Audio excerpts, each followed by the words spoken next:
Hi friends, welcome to my channel. और आज हम लोग इस वीडियो में डिज़ाइन का एक प्रॉब्लम सॉल्व करेंगे।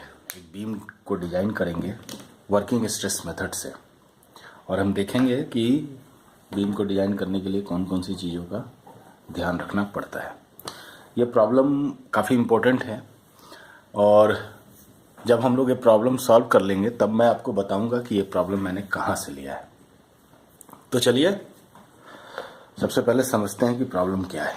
प्रॉब्लम है a rectangular RC beam simply supported at ends over an effective span of 5 metre, है ना। मान लीजिए कि ये कोई बीम होगा और ये सिंपली सपोर्टेड है 5 मीटर के इफेक्टिव स्पैन पे।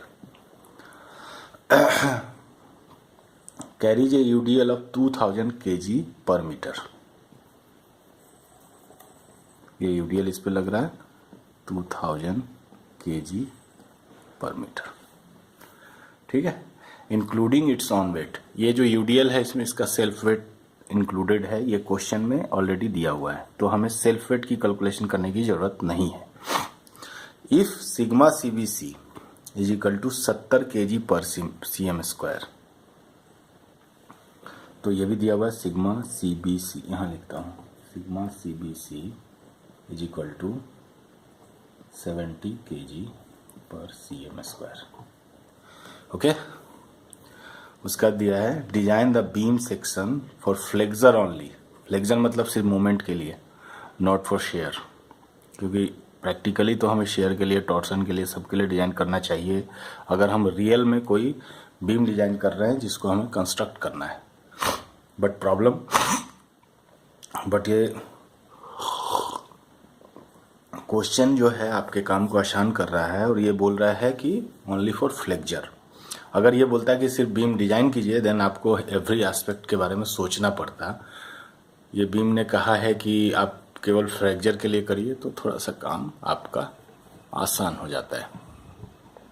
एनीवे, अगर कोई कॉम्पिटिटिव एग्जाम में आपसे कोई क्वेश्चन पूछे और केवल बीम डिजाइन के लिए करने के लिए कहा जाए, और अगर मोमेंट इजीली कैलकुलेट होने लायक हो, तो प्लीज़ केवल मोमेंट के लिए डिजाइन कीजिए। शेयर वेयर के लिए डिजाइन करने की ज़रूरत नहीं है, ऐसा मुझे लगता है। एनीवे, ये इसमें क्वेश्चन में लिखा हुआ है तो कोई प्रॉब्लम नहीं है। Sigma S T is equal to 1900 kg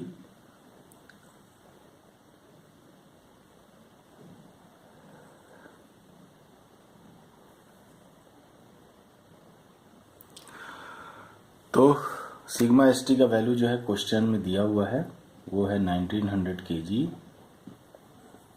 per cm square, ठीक है, ये गिवन है। उसके बाद m का वैल्यू भी दिया हुआ है, m इज इक्वल टू 13 दिया हुआ है। आइए अब क्वेश्चन आगे पढ़ते हैं। क्वेश्चन में कहा sigma CBC is equal to 70 kg per cm square, design the beam section for flexure only by working stress method. लिखा हुआ है clearly, the size of the beam is restricted to 40 cm wide and 40 cm overall deep. तो ये इसका section होगा, ये 40 और deep भी कह रहा है 40। Assume effective cover 4 centimetre. मान लीजिए अगर ये रेनफोर्समेंट है, तो रेनफोर्समेंट के सेंटर से जो कवर है वो है 4 cm।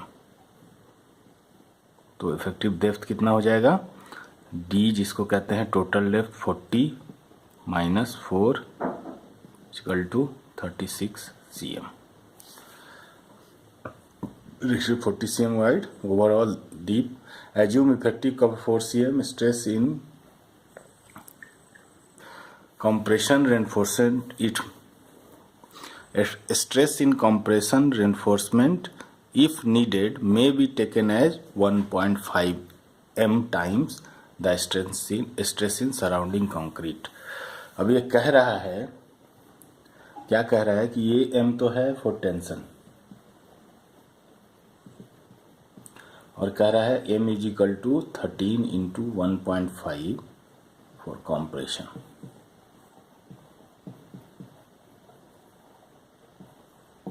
अगर कॉम्प्रेशन रेनफोर्समेंट की ज़रूरत है तो कॉम्प्रेशन रेनफोर्समेंट की ज़रूरत होगी तो वो क्या हो जाएगा, डबली रेनफोर्स।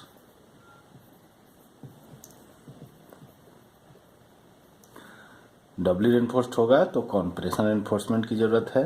अगर कॉम्प्रेशन रेनफोर्समेंट की नहीं ज़रूरत है तो वो कौन सा बीम होगा, सिंगली रेनफोर्स्ड। चलिए मैं थोड़ा सा डबली और सिंगली को थोड़ा सा आपको एक्सप्लेन कर देता हूँ कि हो सकता है कुछ कॉन्सेप्ट आपके दिमाग में भी ना आई हो, तो कॉन्सेप्ट अभी क्लियर हो जाए तो आपको ये प्रॉब्लम अच्छे से समझ में आएगा। देखिए मैंने आपको मोमेंट ऑफ रेजिस्टेंस के बारे में बताया था, एक वीडियो है मोमेंट ऑफ रेजिस्टेंस। अगर आपको थोड़ा सा भी मोमेंट ऑफ रेजिस्टेंस में कन्फ्यूजन है तो प्लीज़ उस वीडियो को देख लीजिए। अगर कन्फ्यूजन नहीं है तो फिर कोई दिक्कत नहीं है। अगर हमने कोई बीम डिजाइन किया और उसमें कोई रेनफोर्समेंट आया और this reinforcement is for balance section, अगर हमने बैलेंस सेक्शन का रेनफोर्समेंट इस बीम में प्रोवाइड कर दिया और इस बीम का अगर मोमेंट ऑफ रेजिस्टेंस अगर m है, इसका क्या मतलब हुआ, ये बीम जो है m मोमेंट ऑफ रेजिस्टेंस को ही रेजिस्ट कर सकता है। लेकिन मान लीजिए कि सिचुएशन ऐसा है कि ये इस बीम पे जो मोमेंट आ रहा है this moment is greater than m। Applied moment जो है दिस इज एक्चुअल m जो है ये mr से मोमेंट ऑफ रेजिस्टेंस से ज़्यादा है। ऐसे केसेज में इंजीनियर के पास दो ऑप्शन है। पहला ऑप्शन तो ये है कि इस बीम को के साइज को डेप्थ को बढ़ा दें। तो डेप्थ को जब बढ़ाएंगे तो क्या होगा, लीवर आर्म बढ़ जाएगा तो उसकी मोमेंट कैरिंग कैपेसिटी बढ़ जाएगी। लेकिन अगर वो ऐसा नहीं कर पाता है किसी केस में, तो वो क्या करेगा कि इस बीम को कॉम्बिनेशन ऑफ टू बीम, जैसे ये जो बीम है ये बीम है आरसीसी बीम इसको कहते हैं। ये आरसीसी बीम है जिसमें कॉम्प्रेशन कंक्रीट ले रहा है और टेंशन स्टील ले रहा है। लेकिन एक और बीम अज्यूम करें, एक और बीम जिसमें एक रेनफोर्समेंट ऊपर हो और एक रेनफोर्समेंट नीचे हो, और जो तो ऊपर जो होगा उसमें क्या आएगा, कॉम्प्रेशन, और ये आएगा टेंशन। एक हाइपोथेटिकल बीम आप कंसीडर कीजिए जिसमें कॉम्प्रेशन भी कौन ले रहा है, स्टील ले रहा है, और टेंशन भी स्टील ले रहा है। अब इस बीम को उठा के इस पे रख दीजिए तो क्या होगा, अब इस सिस्टम का भी मान लीजिए मोमेंट ऑफ रेजिस्टेंस क्या है, m, मान लीजिए mx है। इसको उठा के इस सरिया को उठा के इस बीम के अंदर इनकेस कर दिया तो अब इसमें कितने सरिया आ गए, ऊपर में आ गया, ऊपर में आ गया कॉम्प्रेशन वाला सरिया, ये वाला कंप्रेशन जोन में जो सरिया आया, और नीचे ये तो रहेगा ही प्लस ये वाला, तो ये वाला मैं लाल से दिखा देता हूँ। तो ये तो टेंशन जोन में क्या आ गया, ये दोनों बराबर होंगे जब हमने हाइपोथेटिकल बीम अगर हम ऐसा कोई कंसीडर करेंगे जिसमें टेंशन भी रेनफोर्समेंट ले ले कंप्रेशन भी रेनफोर्समेंट ले ले, ऐसे केसेस में दोनों जो सरिया होंगे, जो कंप्रेशन जो लेगा वो कंप्रेशन जोन में आएगा, जो टेंशन होगा वो टेंशन जोन में आएगा, और इसका भी कोई मोमेंट ऑफ रेजिस्टेंस होगा दिस इज mx। अब इस बीम का टोटल मोमेंट ऑफ रेजिस्टेंस क्या हो जाएगा, mr प्लस mx। तो डबली इसी बीम को, इस सिस्टम ऑफ बीम को कहते हैं डबली रेनफोर्स्ड। और डबली रेनफोर्स्ड बीम जो होता है एक्चुअली में दो बीम का, एक आरसीसी बीम प्लस एक हाइपोथेटिकल बीम यानी रेनफोर्समेंट बीम का कॉम्बिनेशन होता है, जिसमें हाइपोथेटिकल बीम में क्या होता है कि टेंशन भी रेनफोर्समेंट लेता है, कॉम्प्रेशन भी रेनफोर्समेंट लेता है। लेकिन आरसीसी बीम में टेंशन क्या लेता है, रेनफोर्समेंट लेता है, बट कॉम्प्रेशन कंक्रीट लेता है। यही दोनों में फर्क है। जब दोनों को मिक्स करते हैं ऐसे बीम को हम लोग डबली रेनफोर्स्ड बीम कहते हैं। और डबली रेनफोर्स्ड बीम में कंप्रेशन जोन में भी रेनफोर्समेंट आ जाता है। कैसे आता है वो मैं पहले समझा चुका हूँ। तो ये है आपका डबली और सिंगली का कॉन्सेप्ट। अब हम लोग आगे चलते हैं। अब जैसे ये प्रॉब्लम सॉल्व करेंगे आपका सारा और भी जो भी कॉन्सेप्ट बाकी बकाया होगा सारा वो क्लियर हो जाएगा। फिर आपको कभी कोई कन्फ्यूजन नहीं रहेगा कि डबली और सिंगली कब करें, क्या करें, कोई कन्फ्यूजन नहीं रहेगा। तो आइए अब हम लोग आगे बढ़ते हैं और एक एक पैरामीटर को निकालते जाते हैं। तो सबसे पहले हमें इसमें क्या दिया हुआ है, इफेक्टिव स्पैन दिया हुआ है, एल इफेक्टिव दिया हुआ है, एल इफेक्टिव दिया हुआ है,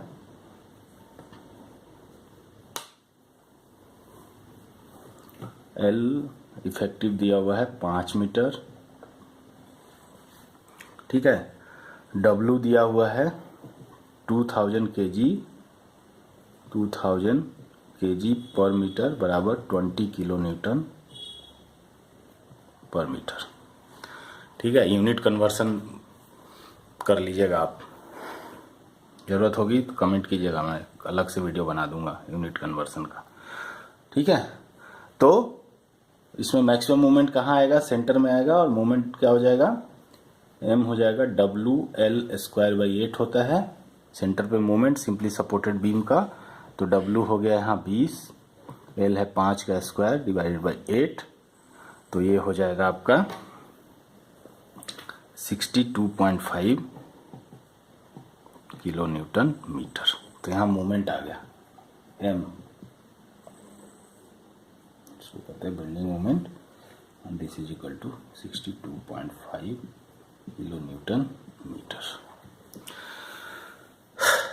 और 70, अब मैं इसको थोड़ा मिटा दूं, मैं सारा कुछ मैं बना के रखूँगा तो बोर्ड मेरा छोटा है आजकल, मैं ज़्यादा कुछ लिख नहीं पाऊँगा, तो I am sorry for that. अभी मैं सब मिटा देता हूँ, ज़रूरत पड़ेगी तो मैं फिर से ड्रॉ कर दूँगा। तो ये चूँकि मैंने थोड़ा सा एडवांस लेवल का सवाल ले लिया है ताकि आपके सारे कन्फ्यूजन इसी प्रॉब्लम से सॉल्व हो जाएं।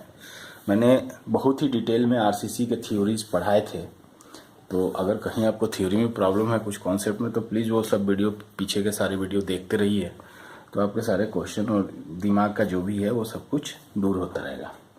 ये 70 kg होता है 7 न्यूटन पर mm²। उसी तरह ये हो जाएगा 190 न्यूटन पर mm², m इजकल टू 13, और बेंडिंग मोमेंट ये है। अब हम लोग जब वर्किंग स्ट्रेस मेथड से डिजाइन करेंगे, जिसको शॉर्ट में हम लोग कहते हैं WSM, तो सबसे पहला स्टेप जो होता है वो होता है डिजाइन कांस्टेंट निकालना। डिजाइन कांस्टेंट्स में क्या क्या आते हैं, उसमें आपका आता है K, उसमें आता है J, उसमें आता है R। इसके बारे में पहले आपको अच्छी तरह से बता चुका हूं। तो K होता है न्यूट्रल एक्सिस डेप्थ फैक्टर, तो K निकालते हैं। डिजाइन कांस्टेंट भी अगर आप किसी प्रॉब्लम एग्जामिनेशन के में हॉल में बना देते हैं, निकाल देते हैं, तो कुछ पार्ट ऑफ मार्क्स आपको जरूर मिलता है, इसलिए। और ये K और जो भी हैं डिजाइन कांस्टेंट वो बहुत ही इजीली निकाल सकते हैं। तो सबसे पहले हम लोग K कैलकुलेट करते हैं। तो K इज इक्वल टू हमने क्या पढ़ा था, M sigma CBC divided by T plus M sigma CBC।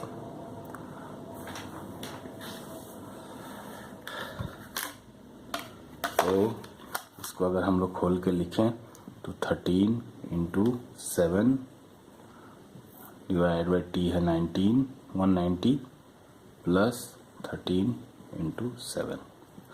देखिए ऊपर का यूनिट और नीचे का सेम यूनिट में हमने लिया है, तो सब कैंसिल हो जाएगा, कोई कन्वर्सन की ज़रूरत नहीं है।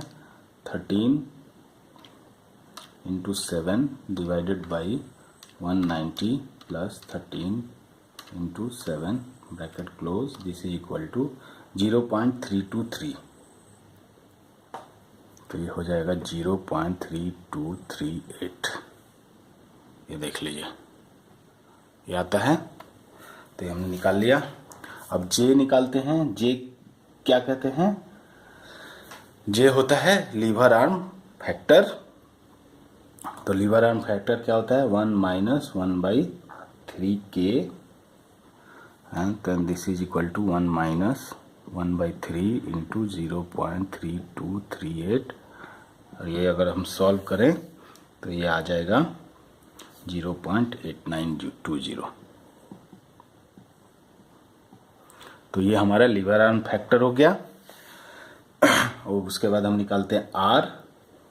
कई जगह कई बुक में इसी आर को क्यू भी कहा जाता है, तो देख लीजिएगा आप इसको क्या बोलते हैं। मैं आर बोलता हूँ, तो मैं इसे आर निकालता हूँ।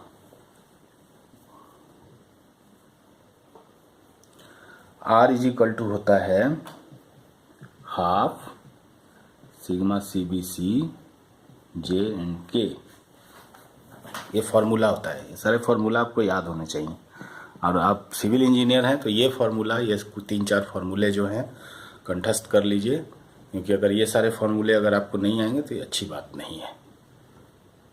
तो चलिए फटाफट करते हैं। तो इसको अगर लिखें, अगर कैलकुलेटर से आप कैलकुलेट करेंगे तो आ जाएगा 1.011। तो मोमेंट ऑफ रेजिस्टेंस कितना हो जाएगा?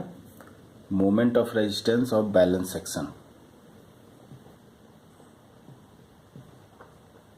अब बैलेंस अगर सेक्शन होता तो कितना मोमेंट ऑफ रेजिस्टेंस होता? तो हमने क्या पढ़ा था? M1 कहते हैं इसको, this is equal to R B D square, है ना। तो R निकाला हमने 1.011 गुना 400 B हो गया, और D हमने निकाला था 360, है ना, 360 mm। और इसको अगर हम सॉल्व करें तो ये आएगा 52.41 किलो न्यूटन mm। अब एक काम करते हैं, ये आया moment of resistance of balance section, और जो हमने अभी मोमेंट कैलकुलेट किया वो आया 62.5। तो जो मोमेंट एक्चुअली में आ रहा है उस पर वो ज़्यादा है, और बैलेंस सेक्शन का मोमेंट ऑफ रेजिस्टेंस कम है। इसका मतलब ये बीम वर्क नहीं करेगा, तो सिंगली रेनफोर्स वर्क नहीं करेगा। तो balance section did not work, do not work for 62.5 kilo newton metre, hence provide doubly reinforced। ये आप लिख देना अपने एग्जाम्स में। तो आगे मैं थोड़ा बोर्ड साफ कर देता हूँ। चलिए, तो ये हमने बोर्ड साफ कर लिया। अब नेक्स्ट आगे बढ़ते हैं। हमने ये देख लिया कि हमें क्या चाहिए, हमें डबली रेनफोर्स चाहिए। तो कैलकुलेशन पहले कैलकुलेट कर लेते हैं कि ऑफ स्टील एरिया, स्टील या reinforcement area for balance section. Balance section है तो उसमें रेनफोर्समेंट की कितना ज़रूरत है। तो रेनफोर्समेंट कितना होता है? मान लीजिए कि एरिया ऑफ रेनफोर्समेंट है AST sigma ST into JD is equal to होता है M1 जो बैलेंस सेक्शन है। तो AST क्या हो जाएगा? M1 by sigma ST into J into D। ठीक है, तो इसको अगर हम लोग सॉल्व करें तो आ जाएगा 52.41 into 10⁶ Newton mm into sigma ST 190, और J हमने कैलकुलेट ऑलरेडी किया हुआ है। J हमने कैलकुलेट किया था, तो J का वैल्यू आया था 0.8920, और D का वैल्यू आपका आता है 360। तो इसको अगर आप कैलकुलेट करोगे तो आएगा 858.94 मिलीमीटर स्क्वायर।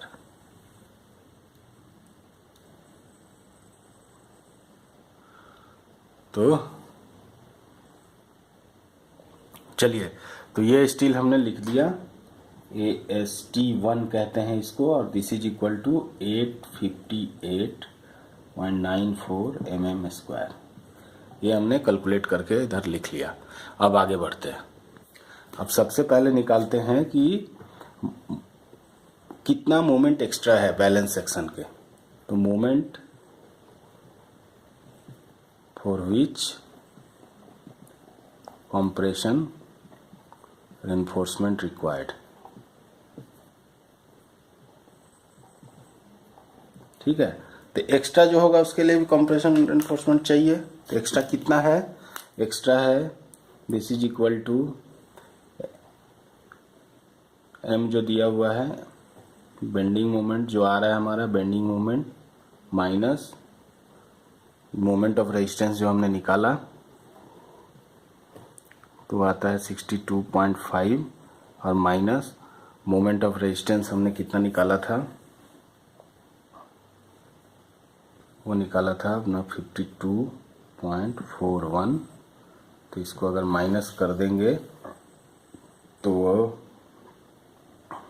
आ जाएगा 10.09, ये आ जाएगा kilo newton metre, kilo newton metre. तो अब इसके लिए हमें कितना रेनफोर्समेंट चाहिए? तो ये जो है इस मोमेंट के लिए हमें कौन सा बीम चाहिए? रेनफोर्समेंट वाला बीम चाहिए। रेनफोर्समेंट वाला बीम का मतलब कि कॉम्प्रेशन में भी रेनफोर्समेंट हो और इधर भी रेनफोर्समेंट हो। तो इसको अगर हम कहें M2, तो देखिए M2 अगर हमें पता है तो AST2 कितना हो जाएगा? ये हो जाएगा M2 divided by sigma ST, और यहाँ J1 लिखता हूँ और D लिखता हूँ D1। ठीक है, J1 D1 लिखता हूँ। J1 क्या है? लीवर आर्म, और D1 क्या है? लीवर आर्म फैक्टर, और D1 क्या है? आपका इफेक्टिव डेप्थ। अब यहाँ इफेक्टिव डेप्थ क्या होगा? इन दोनों रेनफोर्समेंट के बीच का दूरी। तो नीचे ये अभी नीचे हमने कवर माइनस किया था, ये हो गया आपका बीम। मान लीजिए अगर बीम के अंदर इनकेस कर रहे हैं, नीचे का कवर हमने हटा दिया था, ऊपर मान लीजिए और 4 सेंटीमीटर का कवर है, तो 40 mm और कम हो जाएगा। तो ये था हमारा 360 माइनस 40 इज इक्वल टू 320। तो 320 mm हो गया इफेक्टिव डेप्थ, यानी 320, और यही हो जाएगा लीवर आर्म। तो J1 D1 का वैल्यू ही सीधा हो जाएगा 320, और यही क्योंकि यही लीवर आर्म हो जाएगा तो सीधा हम लिखेंगे 10.09 डिवाइडेड बाई सिग्मा ST, तो 190 है ही, और ये हो जाएगा 320। और ये अगर हम लोग कैलकुलेट करेंगे तो this will become 165.95 millimetre square. तो ये देखिए हमने कितनी आसानी से कॉम्प्रेशन रेनफोर्समेंट निकाल लिया। तो ये हो गया हमारा, इसको भी अब देखिए, अब हमारा हमने सारा कुछ कैलकुलेट कर लिया। तो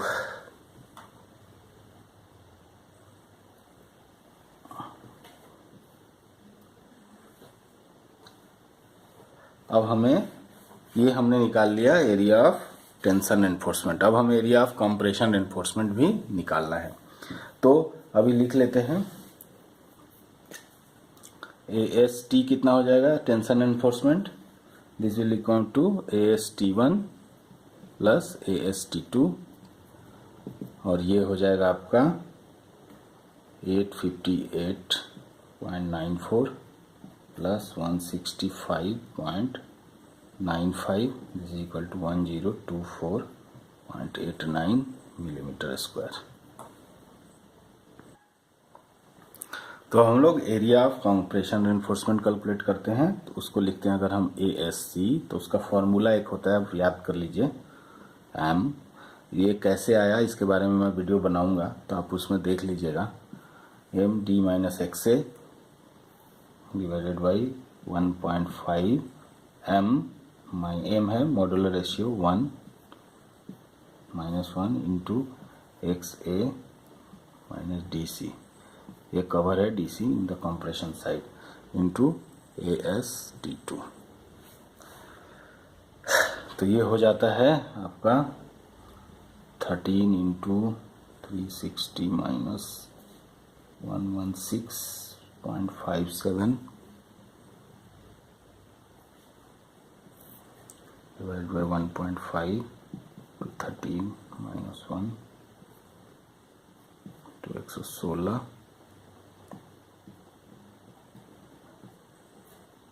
और गुना AST2 हो गया 165.95। तो इन सबको कैलकुलेट कर देंगे तो आ जाएगा area SC is equal to 370.74 millimetre square. तो ये हो गया हमारा डिजाइन हो गया। इसमें कंप्रेशन जोन में इतना रेनफोर्समेंट डालना है और टेंशन जोन में हमें इतना रेनफोर्समेंट डालना है। तो अगर हम सेक्शन बनाएंगे तो अगर मान लेते हैं कि अगर हमें ड्राइंग भी बनाने के लिए दिया हो तो हम क्या कहेंगे, सेक्शन, ऐसा सेक्शन बनाएंगे, ठीक है। यहाँ पे कुछ सरिया डालेंगे, यहाँ कुछ कम सरिया डालेंगे। इन सरिया का एरिया होगा 370.74 मिलीमीटर स्क्वायर और इन सब का एरिया मिला के होगा 1024.89 मिलीमीटर स्क्वायर। अब इसको आप डिवाइड कर सकते हैं कि कितने का बार कितना नंबर डाला। ये मैंने इंडिकेटिव बनाया, आप उसको 10 का बार, 12 का बार, 20 का बार, उसके एरिया इसमें बार नंबर के एरिया से डिवाइड करके नंबर ऑफ बार्स निकाल सकते हैं। ये हमारे क्वेश्चन का पार्ट नहीं है, इसलिए मैं यहाँ नहीं सॉल्व कर रहा। तो इसके आगे आप खुद अगर जो भी एक्सपेरिमेंट करने हैं वो कर सकते हैं। तो मुझे उम्मीद है कि ये वीडियो आपको पसंद आया होगा और आपको समझ में आया होगा कि किस तरह के प्रॉब्लम्स हो सकते हैं और उसको किस तरह से सॉल्व किया जा सकता है। ज़्यादा मुश्किल नहीं है, क्योंकि मैंने थोड़ा सा टफ सवाल बनाया था डबली रेनफोर्स का, बट ये कॉन्सेप्ट मुझे पूरी उम्मीद है कि आपको क्लियर हो गया होगा। तो अगर आपको ये वीडियो पसंद आया तो इसको क्या करना होगा, आपको लाइक करना होगा। उसके बाद क्या करना है, शेयर करना है अपने फ्रेंड को। और तीसरा काम क्या करना है, अगर आपने सब्सक्राइब नहीं किया अभी तक तो तुरंत सब्सक्राइब कर लीजिए। तो ये सब करना मस्ट है। वीडियो देखने के लिए धन्यवाद। मिलते हैं नेक्स्ट वीडियो में। Bye bye.